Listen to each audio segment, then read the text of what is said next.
Shattered Pieces by Orpheus Kidwell, Chapter 9. The Red Coast was known as one of the most dangerous regions in Vale. The team was quickly finding that it had gained that reputation for a reason. Greater Nevermore, giant Deathstalkers, Ursa Major, and Alpha Beowulf were some of the grim that they had found so far. Actually, that's what they were fighting right now, and it wasn't even the first time they'd had to take on multiple Alpha class simultaneously since they'd been here.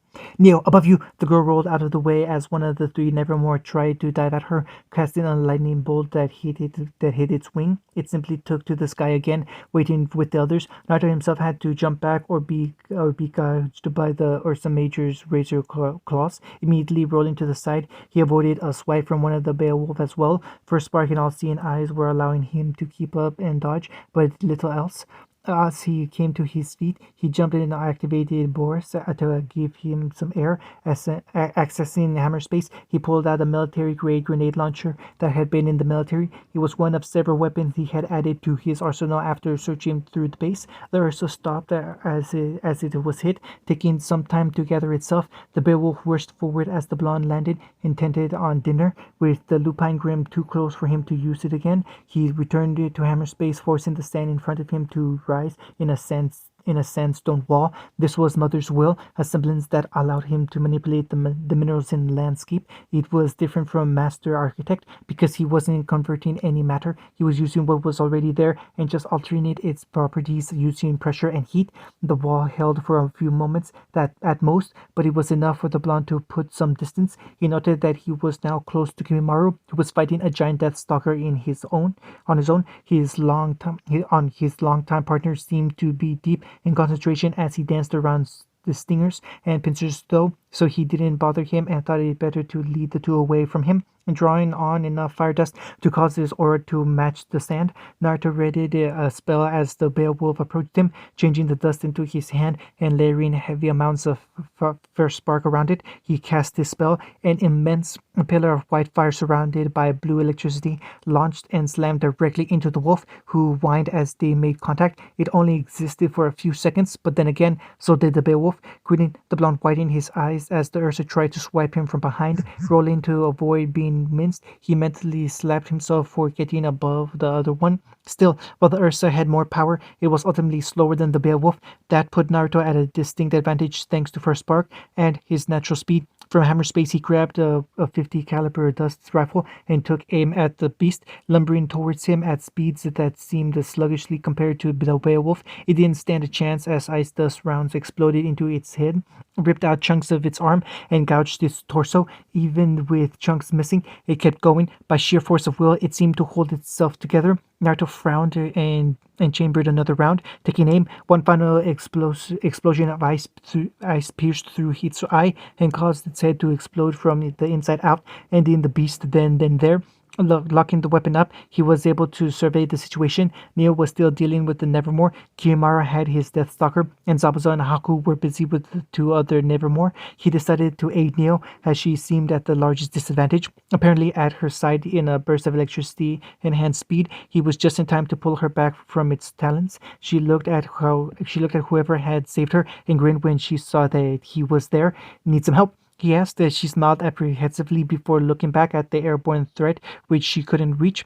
Naut, on the other hand, had long ago developed a counter to these creatures. An airborne grim was a dangerous one given the distinct advantage it had over hunters. Activating Boris, he spread his control as far as he could. While the raven-like grim was several dozen meters above them, his abilities did reach it. The downside was that its strength dropped the farthest away from him the air was that he was trying to manipulate it. He swirled the air around the Nevermore weakly, causing it to drop in temperature. After a short time, the Nevermore began to flap its wing harder, not understanding what was happening. Not long after, its wings were coated in frost as it lost altitude. The more it dropped, the closer it came to Naruto, and the stronger the airflow under his control. Once it was only 6 meters away, he had the air force the bird to the ground with enough power to snap bones in its left wing. Neo grinned at that. Unsheathing the blade in her umbrella, walking over to the grim, she stabbed her reinforced steel through its eyes all the way to the hilt. It exploded nearly immediately. Sheathing her blade, she returned to Naruto. Yuko helps Abuza and Haku. I'll aid Kimaru. Naruto nodded once and rushed off to perform her task, while Naruto did the same, pulling at the sniper rifle from hammer space once more. Naruto took aim at the Deathstalker's back leg on the left side. Firing, he was satisfied as it shattered, the wound coated in thick crystals of ice. Kimaru, for his part, took advantage of this by separating from the thing, crafting bone armor to coat his body, and pulling out two bone swords from his arms. He only glanced at Naruto once and nodded in thanks. The Deathstalker was slightly slower to move now. It was noticeable, but still not a large decrease. It was enough though. Kiyomaru took the opportunity to lunge and aimed for the thing's masks. Likely on instinct, its pincers covered its face to block the strike. Taking note, Naruto quickly aimed once more and fired for the joint that connected the left pincer's arm to the cephalothorax. As before, the appendage was blown off, replaced by crystals of ice. The Deathstalker turned its attention to the blonde, breaking from Kimaru in an attempt to head after him. He didn't allow it. However, with a flurry of strikes, the scorpion-like Grim was forced to turn its attention back to him, else take serious damage to its side. It attempted to slam its armored pincer against the boy, who blocked it with his heavily protected arms. As its stinger tried to skewer Kimaru, Naruto shot the tail. It didn't cause it to separate, but it did throw it off course enough to hit the ground instead. Ice coated the tail itself and obviously made it more difficult for the arachnid to move it. Reloading his weapon, Naruto aimed his weapon for the segment that connected the tail and stinger, removing that from the Deathstalker's arsenal. Kiyomaru, meanwhile, was attacking the thing's head. With only one pincer to protect itself, it took serious damage with one final lunge. Both swords pierced eye sockets and caused the arachnid to explode into black dust. Sending the weapon back to Hammerspace, Naruto turned to look at the final battle and found that Haku's demonic mirror ice crystal semblance had allowed him to bring Zabuza and Neo to the air. His lover, why did thinking that make him smile, was atop one of them and stabbing into its eyes, while Zabuza rode the other and had caused it to crash into the ground. All in all, he was glad he had brought such a competent team with him. While he certainly wouldn't call this fun, it was nice to see how far his clan had trained and how talented they were. Unknown location. Deep in the waste of an unknown location, Cinder was before her mistress, Queen of the Nether, Empress of all grim, and Sculptor of blight. Salem sat calmly upon the seat of her council. At present, only one member was there, that being Cinder, as well as the woman's two guards. Salem herself was definitely inhuman, with the bone-white complexion broken only by the black veins bulging around her eyes and trailing down to her cheeks. A pair of bright red eyes set in sclera that were so dark a shade of black they seemed to never end in a smirk on black lips. She was slightly terrifying, even to her most loyal followers. White hair was pulled into a bun on the back of her head, with three cylindrical appendages, follicles coming out on either side, tied up with black ribbon, as well as bangs coming down over her shoulders in a twister-like fashion. She wore a form-fitting black dress with sleeves that opened into a cloak past her knees, with a purple interior, a high collar, and a small portion of her bust open with purple edging that went from opening to her collar. Elegant if monstrous was the overall look of the woman. My, it seems he is just as skilled as you led me to believe. The woman spoke in an entirely human-sounding voice, and a sultry one at that. Cinder nodded. She knew what her mistress was doing. As the Grimm's empress, she could not only commune with her subjects and creations, but also experience what they did. She could see what they saw, hear what they heard, feel what they felt, smell what they smelt, and taste what they tasted, while still retaining her own senses. It spoke of just how wide a gap in power she had over humanity if something like that was one of her minor powers. Of course, I wouldn't think of deceiving you. His aura is ridiculous. Even after gaining half of the Fall Maiden's power, I still felt as if I was insignificant. I found out that he absorbs the aura, semblances, and memories of anything he kills and adds it to his own. Given that I also learned of Kurama, one of his personas, I think it is safe to say that he has taken a lot of lives. Salem narrowed her eyes. Just like him, he has powers of the soul, the power to take the most precious part of someone. If it weren't for the fact that I knew exactly where Ospen was, I might think it was him gaining access to new abilities. He's definitely not that man, but perhaps I shall need to think of thing. I shall need time to think of this. For now, continue your efforts to groom him using the psychopathic one. If he is who I think, then we will need to make sure he is on our side. Even if he isn't, his ability is useful enough that I wish to have him in our court. The less powerful humans and faunus that Ospen has, the better. Cinder nodded, wondering what her mistress was seeing. Noticing this, Salem smiled. I see you're curious. Let me just say that he is turning the Red Coast black with blight just to find two members of his clan. Cinder widened her eyes while Emerald and Mercury shared a look. It was amazing they even survived their fight. Well, Kurma certainly is the most aggressive of them. I suppose it makes sense that someone that ferocious could take down so many Grim at that level. Cinder stated, nodding her head. Salem chuckled and shook her head. It's not Kerma, it is Naruto himself. The sleeping lion was awakened to protect his cubs, as it were. Kerma is the lioness, hunting to keep him fed, and Yami is the sun, keeping threats away. Naruto is the lion, who seems to be incapable of anything violent, until the hyenas get too close and need to be reminded exactly what their place is.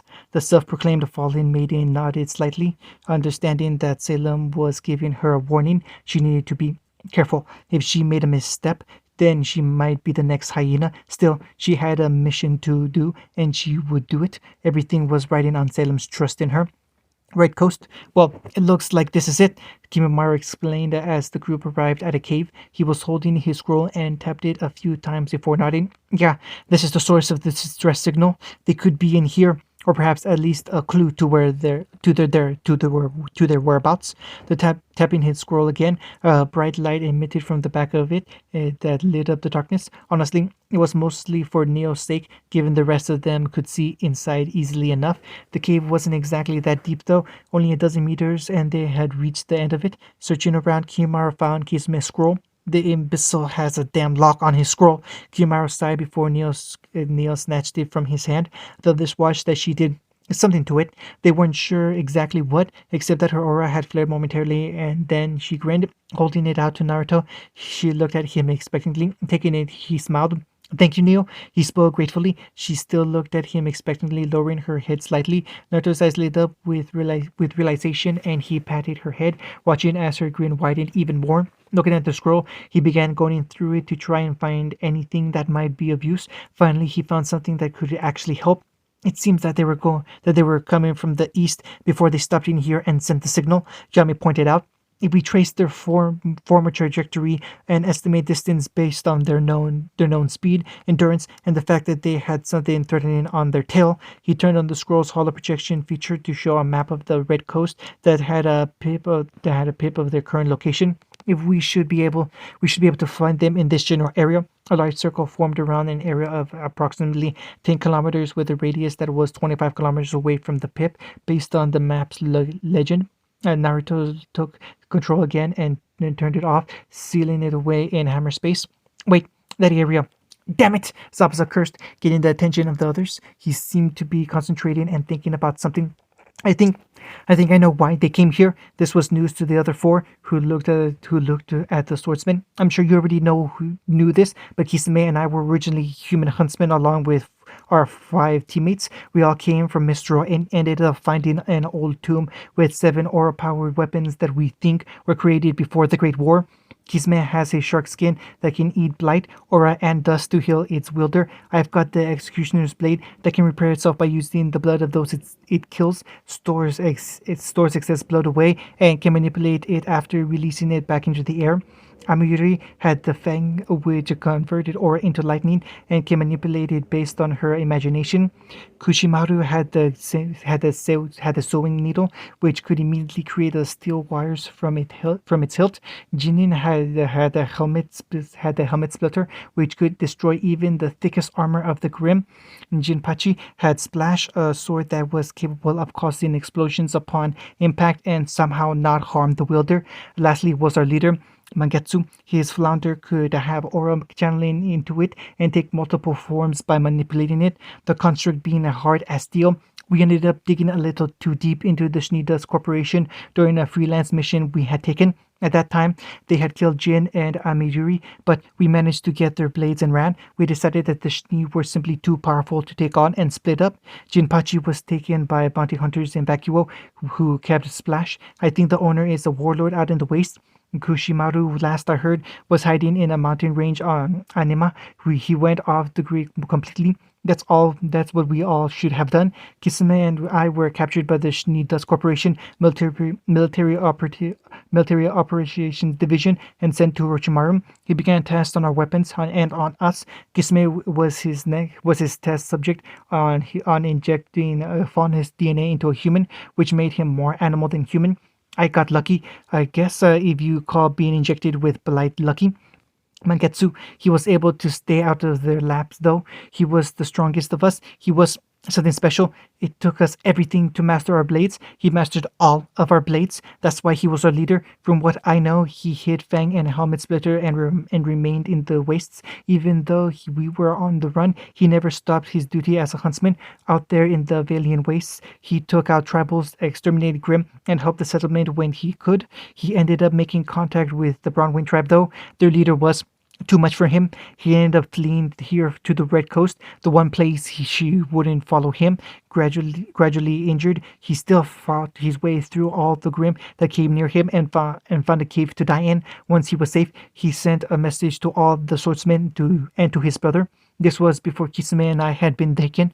When we heard, we got together and were going to go find him. That's when they got us. Damn Shnees and their control tower informants. They got us and they got him. Suiketsu, now to side, understanding a little more of what happened. Suiketsu, you idiot. Why didn't you just tell me? Shaking his head, he looked at his team. Let's go get that imbecile and the sword. Zabuza looked at the blonde, apprehension shining in his eyes, and nodded. He couldn't quite tell because of the bandages, but he thought that the man was smiling. End of chapter 9. Shattered Pieces by Orpheus Kidwell, chapter 10. Sugetsu, you're an idiot! Upon finding the two missing Faunus, that was the first thing that Naruto told the older boy. Usually he would make a big fuss and deny such an accusation, but he just looked at the ground. This was due to a combination of shame and the fact that Naruto and his team had come in, killed 5 Alpha class and 1 Night level Grimm that they were definitely going to be eaten by, and then greeted him with that sentence. That said, I understand why you did it, the blonde continued, or at least I think I do.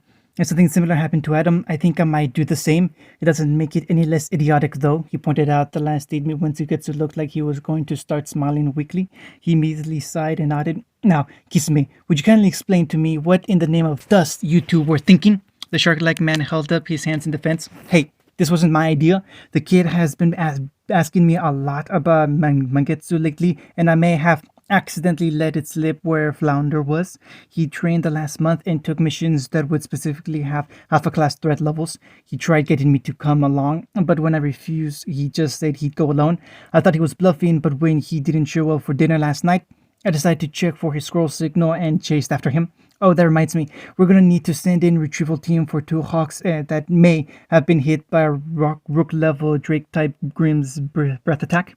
The blonde could feel anger rising, but stomped it down. Okay, look, everything here would have been for nothing if we just leave. We're going to get this sword. Sugetsu started smiling. That's it. I'm not letting you touch it for 3 months. If anything, Sugetsu just grinned wider. Now, how far away from the resting place are we, Kisame? Zabuza? The two, they looked at each other for a moment before Zabuza spoke. Well, here's the thing. The sword gives off this feeling. It's not as much an aura as something else. They're very powerful, but also have this tendency to attract Grimm. We never learned to sense it, even if Mangetsu did. He told us it was like a void of emotions.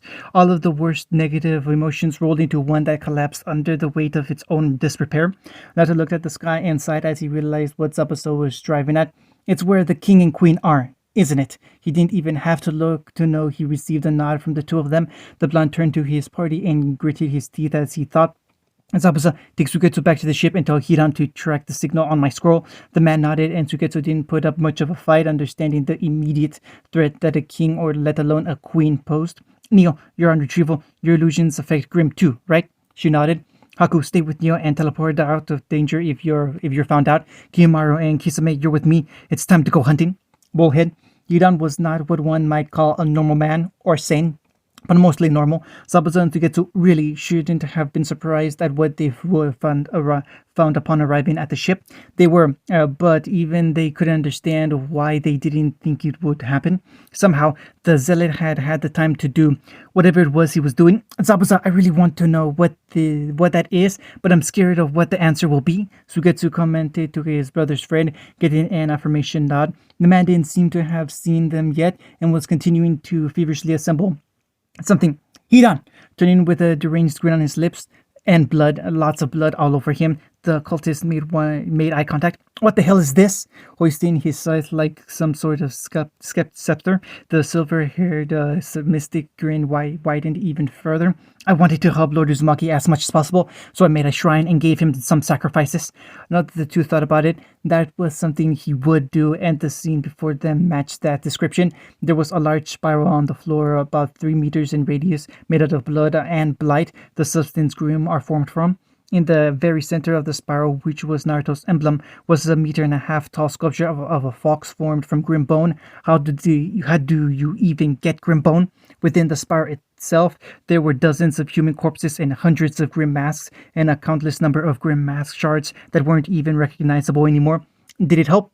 Well, Sugetsu was here, so of course it did. I bet Lord Uzumaki will be so proud of me. Zabuza and Suigetsu shared a look, but didn't mention that while Kurama would approve greatly, they doubted Naruto would. Then again, he did tend to spoil Hidan, so there was no telling what would happen. Actually, Naruto needs your help, Zabuza mentioned as he broke from that train of thought.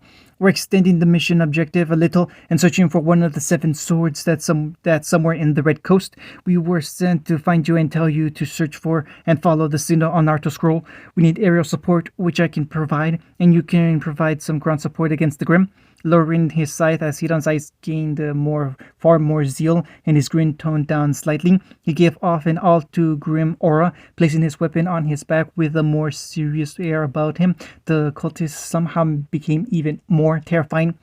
It shall be as Lord Uzumaki wills. Let us be off. Boarding the bulkhead before either the swordsman or the Hozuki could say anything, they had to rush on the vessel or else be left behind. Knowing Hidan, he would do it too. Nothing stopped him from serving Lord Uzumaki. Nothing. Red Coast, Central Nest. One of the most dangerous things that one could encounter in the world of Remnant was a Grim nest. In the Huntsman Handbook of Survival, a nest is defined as any gathering of Grim that is self-sustaining due to the presence of a Queen Grim. Queen Grim, on the other hand, are defined as any Grim that is large enough in size, scope, and power that it can spawn pawns from its own mass. While not as individually powerful as a king, a queen could bring droves against an unprepared huntsman at a moment's notice and win by virtue of numbers. The Red Coast was home to no less than 3 documented nests, known as the Greater Nest, the Central Nest, and the Lower Nest, respectively. The terms were not meant to differentiate power levels. Those could change as often as hourly given without an enemy. Grim tended to move towards infighting and supremacy amongst themselves. They simply referred to time and location, while the Greater Nest was located farther to the west of the coastline and the lower was to the east. The central covered the center parts of the coast. It was thought by some huntsmen that the Red Coast Central Nest gave birth to the Greater and Lower Nest, since there were only ever one king and one queen per nest. There was no such thing, no such limit on knights, rooks, and bishops, however. I've never seen so many before. Kiyomaru, who was more used to going on missions against the Shinee than against Grim, breathed it out slowly. He had a pair of bones in his hands, already preparing for what would no doubt be one of the hardest fights in his life. Kisame nodded, remembering the first time he'd encountered a nest. Naruto, who had more experience than Kiyomaru in this regard, was scanning for very particular things. Getting the white-haired boy's attention, the blonde began. I know you haven't fought many Grim Kiyomaru, so I'll do my best to give you everything you need to know quickly. What you're used to fighting, known as pawns. They're the weakest forms that Grim take. He received a nod, so continued. There are actually 3 tiers that they can be classified under: progenitors, protectors, and pawns. The first 2 are further divided. Protectors can be divided into knights, bishops, and rooks. Progenitors are the king and queen of the nest. The exact power structure goes king, queen, bishop, knight, rook, and then pawn. Each level up, there's a difference in power by roughly a factor of 5. Technically, it can be anywhere between a factor of 2 and 10 depending on the exact species, but 5 is a good average to remember. As I said, pawns are the weakest. Rooks are formed when a pawn is exposed to enough negative energy and has consumed an amount of aura roughly equivalent to 100 huntsmen, while the form stays similar, meaning that it's still based around whatever animal they took before. They become bigger, stronger, faster, and more resilient. Their bones also begin to cover more of their blight, making them more difficult to kill on top of the bonuses. Some bishops even gain access to some low-level powers and higher, though still subhuman, intelligence due to all the aura they consumed. Through a similar process, though this time it requires the equivalent aura of roughly 1,000 huntsmen. A rook will turn into a knight. They have a similar evolution except they become more humanoid and concentrate the new power they've gained in a smaller body. Their bodies are about 80% bone at this point and have so much aura that they're at least as intelligent as an average human, and all of them have low to medium tier powers influenced by the types of aura they've consumed prior to promotion. 10,000 more souls, and the Grim attain a bishop status. At this point, they look like alabaster-skinned humans that are highly intelligent with semblance level powers of master rank, and it's not quite a soul, but something like it. A corrupted aura that is known as Nether. Their blight is completely covered and it's impossible to kill them the easy way. To make it even worse, their Nether protects them from aura and physical attacks. The upside is that they're highly weak against dust for some reason. It might just be that they can't get rid of that racial weakness no matter how far they evolve. Lastly is the King and Queen. Oddly enough, queens evolve from rooks in a way different from knights. If instead of consuming humans, a knight consumes other Grimm, then their blight mass increases and they grow. At a particular size, they are capable of spawning other Grimm from their bodies without any noticeable change in their size. When they can spawn upon hundreds without changing size, that's when they are classified as a queen and no longer a rook. Kings, on the other hand, are an alternative evolution from knights. By consuming both Grimm and humans, a knight can become something more than human and less than human. Even Yami doesn't know exactly what happens, but the effect is widely documented. Larger than life humanoid monsters with all the powers and intelligence of a bishop and a size that puts even alpha class pawns to shame, though not quite so big as to be a queen. Kimaru, having heard Naruto's miniature lesson, looked down at the nest from their position on the side of a cliff. He was attempting to find any of these other Grimm that Naruto had explained to him, but wasn't exactly sure he could. Luckily for us, it seems that this nest is mostly pawns. Even rooks take years to form under the best of circumstances, given most people don't have that much aura. Scanning the area, he nodded. Yeah, if there was a rook, you'd know, and I don't see any knights or bishops. That said, a queen is required for a nest to form, and queens always attract kings vying for their attention. At the very least, we can expect that we'll need to fight those unless Neo and Haku can find Flounder before then.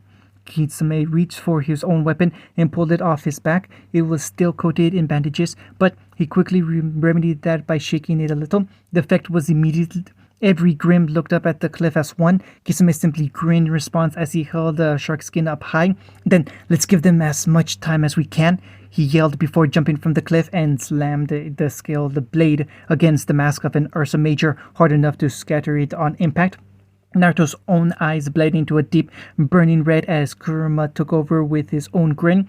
Kiyomaru, the only calm and sane, some might say, one of the three, was the last to jump. End of chapter 10.